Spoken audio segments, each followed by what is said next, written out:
The following is a special on-location edition of Higher Journeys.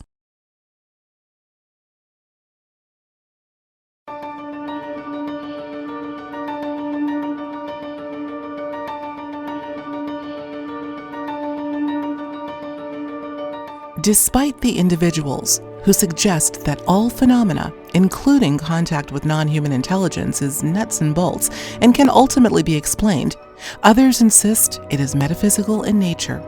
Paranormal and UFO investigator Steve Mera is one of those individuals. His 35 years of research into virtually every aspect of high strangeness, he admits, has yielded far more questions than answers, though he is certain that there is a genuine phenomenon. And though it has many forms in which it emerges, it cannot and will not exist without one common denominator, and that's consciousness.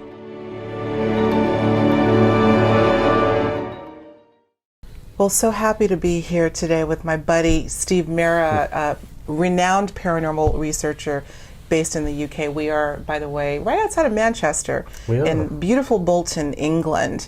Higher Journeys on the road, so I'm delighted to be sitting down with you for a very brief, but I think will be a potent discussion. We've been kind of chatting it up on some things that are going on that I would imagine many people may not be aware of, and that's what we're calling experiments in conscious control. Now this can be a little bit dicey. I'm trying to understand it myself, but experiments in conscious control in terms of where the ET connection is taking place, if at all. We say ET, I use that term loosely. I prefer to call them non-human intelligence, or NHI, because we really don't know what or where the origin of these intelligences are coming from. I would suppose that the modern concept would be more interdimensional. That seems to be the way we're going. Right. With my mentors, I've been in the subjects of ufology for a long time, 35 years. My mentors told me that it was a nuts and bolts phenomenon. It was traveling the distances of space from other planets. How far were they out? This is a metaphysical phenomena. Is it 100% metaphysical? Absolutely, it's metaphysical. These things can phase So in in actuality, and phase out. ET is a misnomer, perhaps. Well, extraterrestrial. It could be. There are different references. Interdimensional beings, ultra-terrestrials. There are lots of, extraterrestrial. there's so many different references to them. I don't think we really put our finger on it. What we can say for sure is that it's an intelligence unlike anything else we've ever experienced. But it's all the phenomena would point to that it is definitely more metaphysical in nature. Sure. But when it comes to the conscious aspects of control, there's been a lot of people that have done experiments in the past. I think most of them started in Russia with bio-ESP experiments. And they really went hell for leather in Russia. The scientists created specialized equipment, huge equipment, which was generating electromagnetic fields and disrupting the brain wave patterns. And these things are being connected to people, conducting tests to find out the limitations of the human consciousness. And as far as I'm aware, after a 25-year study, they never found a boundary. In other words, there are no limitations. I don't think there is. It would seem that they just couldn't find a boundary to the expansion of the human consciousness that we are encompasses with the capabilities of an all awareness field around us, from something it could be thousands, something it could be thousands and thousands of miles away. And it's very interesting because recent tests would suggest that there's a shift in human consciousness on a mass scale in countries just prior to major disasters. Yes. Now we are. It would seem we're in tune with the Earth. We know the Earth gives off a certain resonance. We're aware. We might not be aware of it consciously, but do you know what? We're grounded to that resonance every day. We're familiar with natural beats. We have our own heartbeat. There's a natural beat. Ba-boom, ba-boom, ba-boom. So we know about beats. We know about perception. We know about sound. We know about frequencies, and we're tapped into the Earth. And I think when certain things are going to happen, there's a ripple effect. And somewhere along that line, that ripple effect is going to be fed into us consciously. And we seem to react differently, humans, in just prior to major big events. Tests have been carried out just prior to a lot of big disasters around the world, and it does show evidence that thousands of people acted differently on the day before. Sure. 9/11 being one of the 9/11 most being poignant one of them. examples, I think we know, yeah. Absolutely. It's as if in anticipation of the incidents. If that is the case, then we are all consciously connected in some way and some manner. And do you know what? When we look at society within the insect world, just here on Earth, they all seem to have evolved in that method, that they have this connection. Yeah. You know, like the hive, in a sense of speaking. And it's the preservation of the society.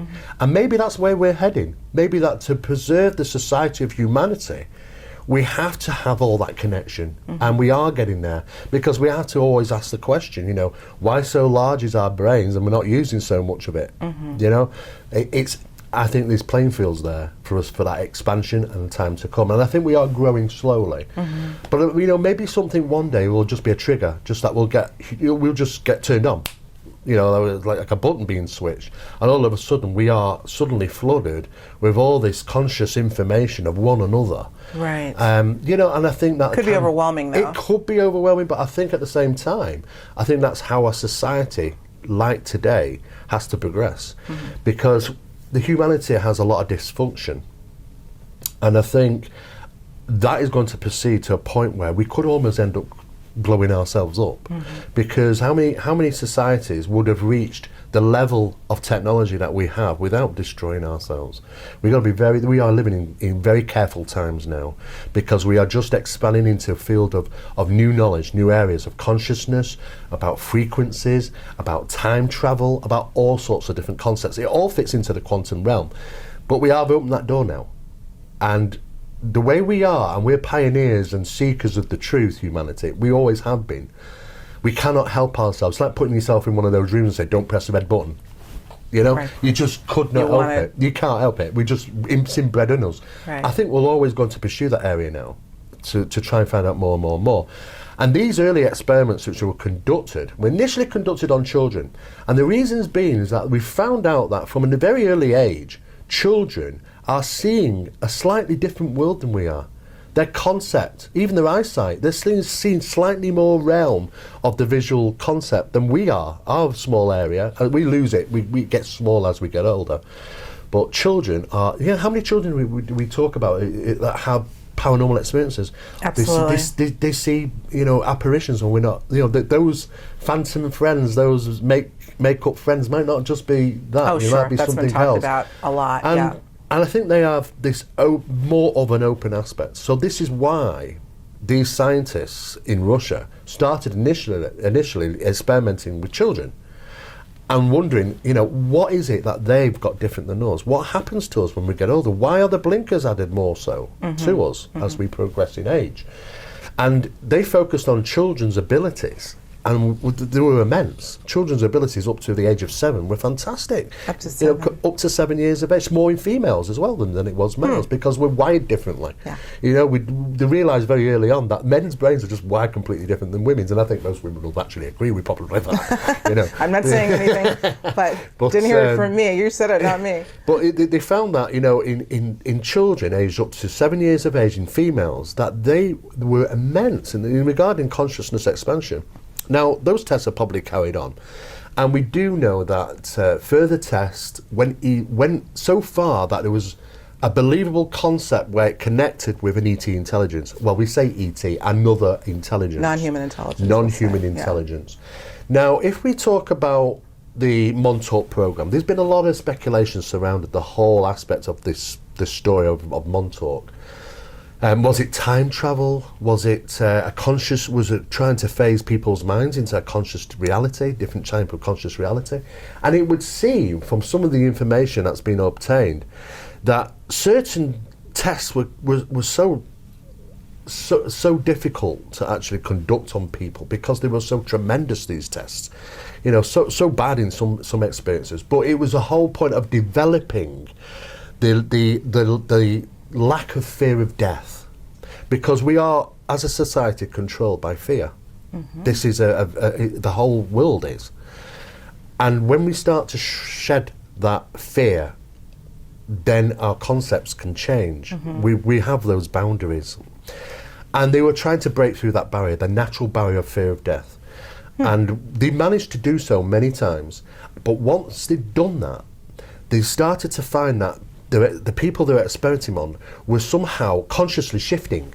There was a shift in their consciousness, where sometimes they were starting to visually and audibly hear and see these beings, no matter what they were.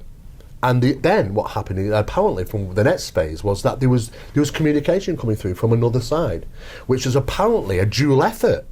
It was told that it was a dual effort between the experimenters conducting these tests and these interdimensional beings, or whatever these non-human entities are. That's interesting. And it was seen to be a controlled experiment from both parties to see if they could bridge the gap.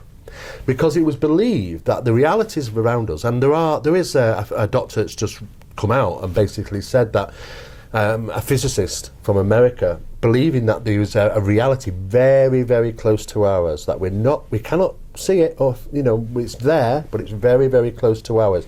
And it's not the first time that specialists and academics have come forward and said there are multiple realities around us. They're all over the place, and we are very, very limited of our experiences within the reality. It would seem that what was happening is that the non-human entities and the experimenters were working together to try and bridge a gap, so that the people they're experimenting on were able to see and hear them in their reality, these into the other dimension. Yes, into another dimension, as well as sustaining our own. In other words, we've just put the blinkers off. Right. Now, there are people who claim that they've had abilities like this. We call them psychics, mediums, whatever, but sometimes the blinkers are a little bit wider there. In other words, they're bringing and seeing a little bit more of another reality coming in. Imagine having not that at all. I think this is what these experiments were kind of dealing with, is trying to not have those at all, so that we have a constant recognition of this other reality. Then what's happening is that we're merging. We are merging ourselves into a singular reality to a double reality, and probably onwards from then on, maybe multiple realities. Because how many times do we get so many different type of assumed ETs coming through, and at different appearances, so different agendas, doing different things, communications are different, there's such a variety. We have to question where they're coming through. Are they coming through different dimensions, different realities? Do we have a super highway that's opening and people coming through and forward and doing their own things? Because this is what makes this subject so difficult to understand, because people just shake their head and go, how can there be so many different ones? How can there be so many do different things? Well, it's feasible if we're dealing with multiple realities. And there may be that this is the new mechanism of interacting with a society on other planets, is through this conscious manner.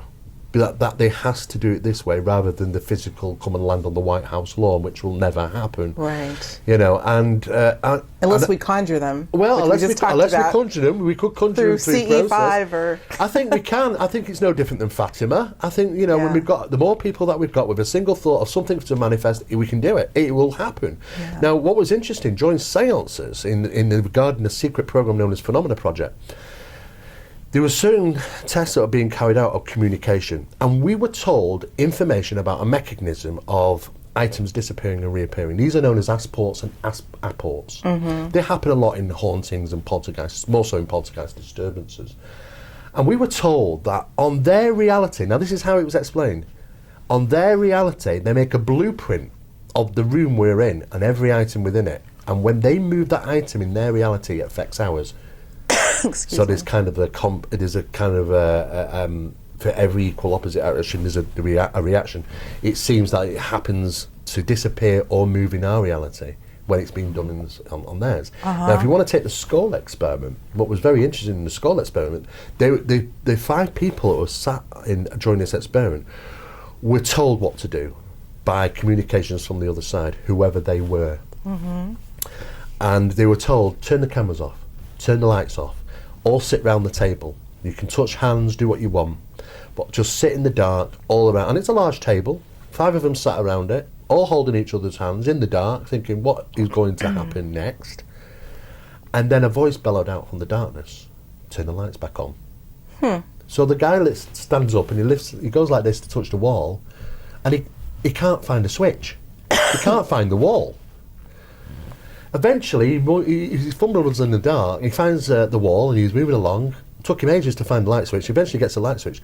And the problems of this was themselves, including the chairs and the table, had appeared on the other side of the room. They were manifested on the other side of the room, and they had no idea how they got there. They had no feeling, no movement, no sound. 1 minute all on the side of one room, and they appeared suddenly on the other. They were literally taken out and taken back. Mm-hmm. And this is when they started asking questions about the process of the reality, this other reality. And we were told that the bigger the efforts, that the bigger the things that we have in this reality, it takes more effort on their side. And how was that done? It was done by group control. Now, what do we have on this side? We have group control. We have incidents like, controlled areas of meditation and manifestation of phenomena. What was Fatima if that wasn't the case? There were thousands of people there waiting to see, God appear in the sky or something, and bang, there it was. I think if enough people can get together and do that, yes, we can tap the source, and the source responds. And if we can do that, then there's the evidence. That's it. Throw everything out the window. There's your evidence for conscious connection straight away. Right. And I think it's these experiments in expanding that consciousness were carried through right through the early days with the Russians. It carried on to the Montauk program. And I think it's even carried on right into the MK Ultra type programs that have been going on around the world. Experiments, we are very limited, the human mind, the human brain, and what our capabilities are. However, we do know that the brain is much more capable of doing things, because sometimes it does. Mm-hmm. Sometimes it applies super strength to us in certain needs. Sometimes it provides us knowledge when we're in need of it. Absolutely. Protection, awareness, all sorts of different things. So it is there to be tapped into if we can control it. And the experiments, I think, are trying to control this. Right.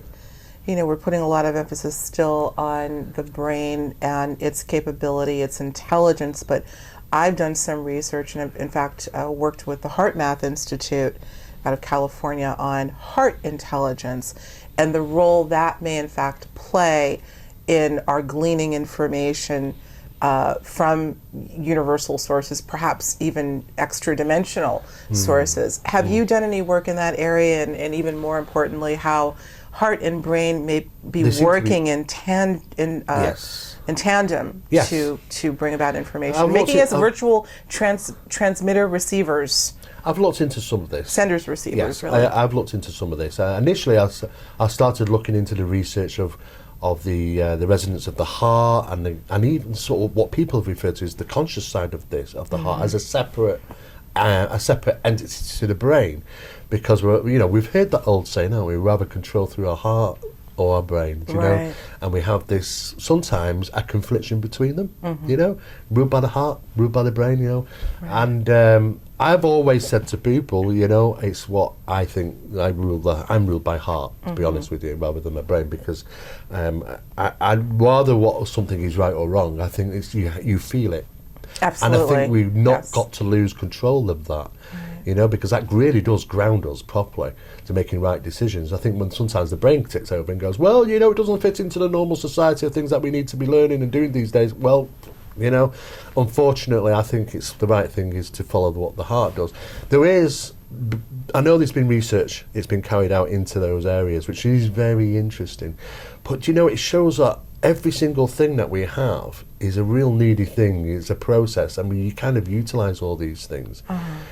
But, like I said, when it comes to the experiments, some of the things that they had people being able, capabilities of doing, all the PSI stuff, the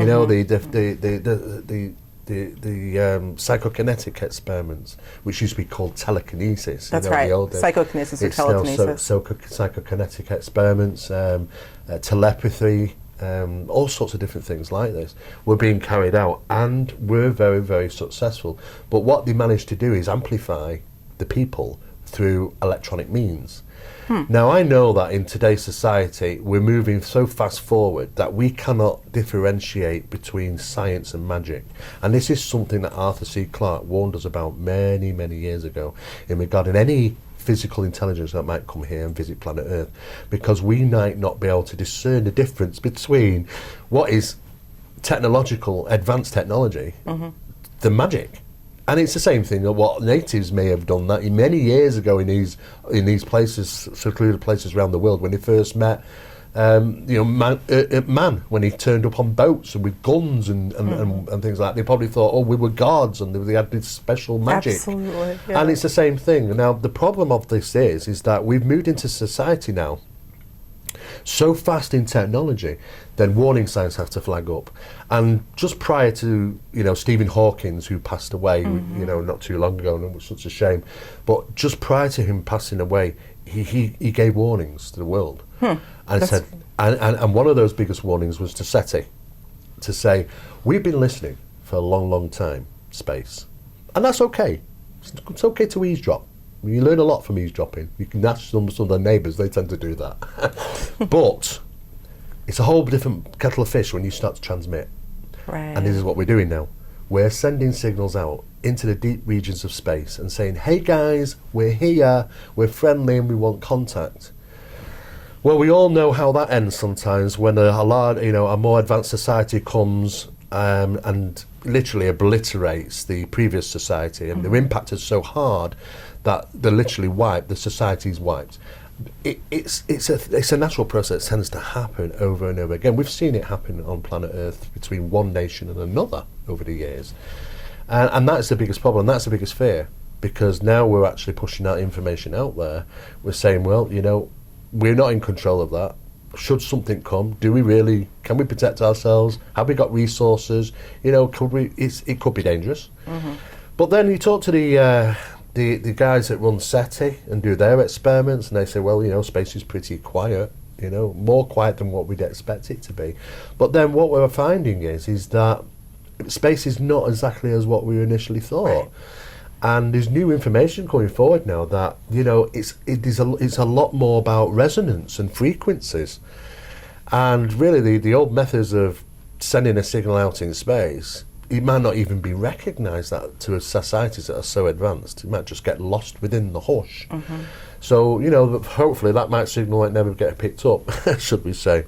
But we're always going to conduct further experiments. There are experiments still carrying on in this field.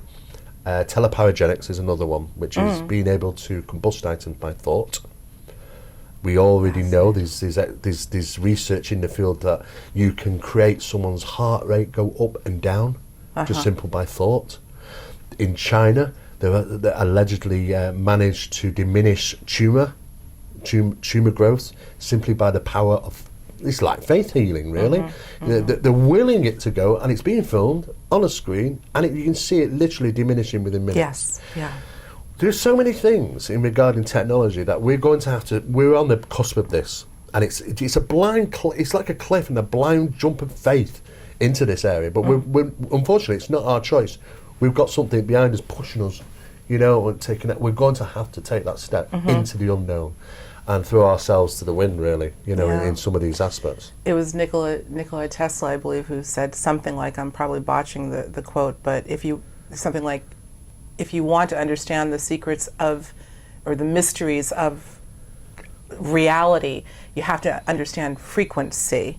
If you want to understand the nature of reality, it's something like that. Frequency is everything. So you talk about thought and the things that we're able to move and shift through the frequency of thought versus, not necessarily versus, but in addition to the frequency of sound, including our voice. Yes.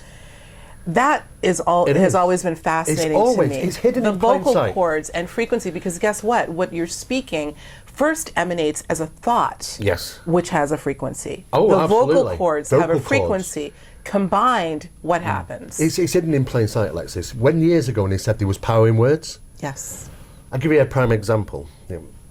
How do the priests of the Vatican deal with the exorcisms? They come out. What's the most common word through the exorcism? It's Jesus. Jesus. It's the two frequencies, G and Zus, like Zeus from the Greek days. When you utilise these, and they get more emphasised as time goes on, they get louder on that word, and they get more common on that word, and they get power into that word. The frequencies is repelling the phenomena which oscillates at its own frequency. Just as I talked about iron Yes, in the past, right. in regarding possibly a resonant frequency coming from iron. They knew this. There's power in the words. And what we're finding is that it's hidden in plain sight. We know that there's frequencies involved in all sorts of different things. We know that there are healing frequencies. We also know that there's destructive frequencies. there are destructive frequencies. There are natural frequencies that we generate by machinery and things. And it's just, well, where's that tone come from? And that is against nature. It's not a natural nature frequency, and that is not good for us. Because we're part of all this living body called the planet, is that we know what repels us. Sometimes we just don't identify with it. We might have really crummy lives because we've just been sat in real bad frequencies for a long, long time. Right. And people can't understand, why is all this bad stuff always happening to me? It's things which aren't in plain sight which can do that, And we've talked about living in certain areas as well, haven't we? About, frequencies and resonance and also the magnetics of the earth. There are good places, there are bad places. There are blue areas which are negative anomalies. What did the ancients do to point out negative anomalies years ago? They built sacrificial chambers on them, and they were sacrificing people, mostly women actually, during the menstrual cycle as well, because there was less iron in the body. And they were doing on these negative anomaly sites. And when you look around these areas of negative anomalies, you find troubled areas, high crime rates, suicides, and just bad areas to live. I think the earth tells us ourselves where the good points are and where the bad points are. And you can gravitate to them. You can change your own life. We are going to have to go through a phase of changes because we're living in a world of technology, and that's going to advance so much that it's going to cause lots of health issues with us. Well, you said it's scrambling, literally scrambling us. It is. So how will we emerge from this sea of bombardment of technology to come back to the natural frequency? We have to advance ourselves consciously because technology is never going to disappear. It's never going to disappear. What we're going to do is we're going to have to try and manage how we deal with that.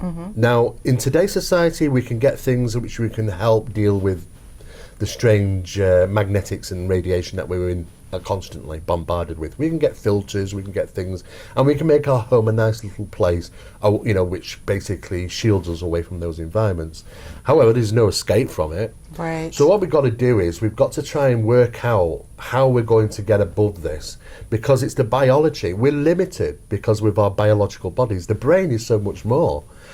And the biology of the system reacts to certain things.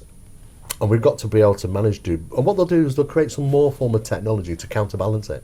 This is it. They'll never get rid of technology. They'll create another piece of technology to counter that, and that will have to be. It's like the medicine and the side effect. Right. It's like you go and take a tablet to get yourself better, but there's 10 times the side effects, and you take another tablet for that.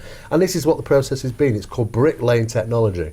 And it's the process of doing that. But I think what's going to happen now with the experiments that are going to be carrying out, they're still carrying out in secretive as well, because it doesn't tick all the box about should they do these sort of experiments, but they are being carried out, because I don't still think they are absolutely being carried out still.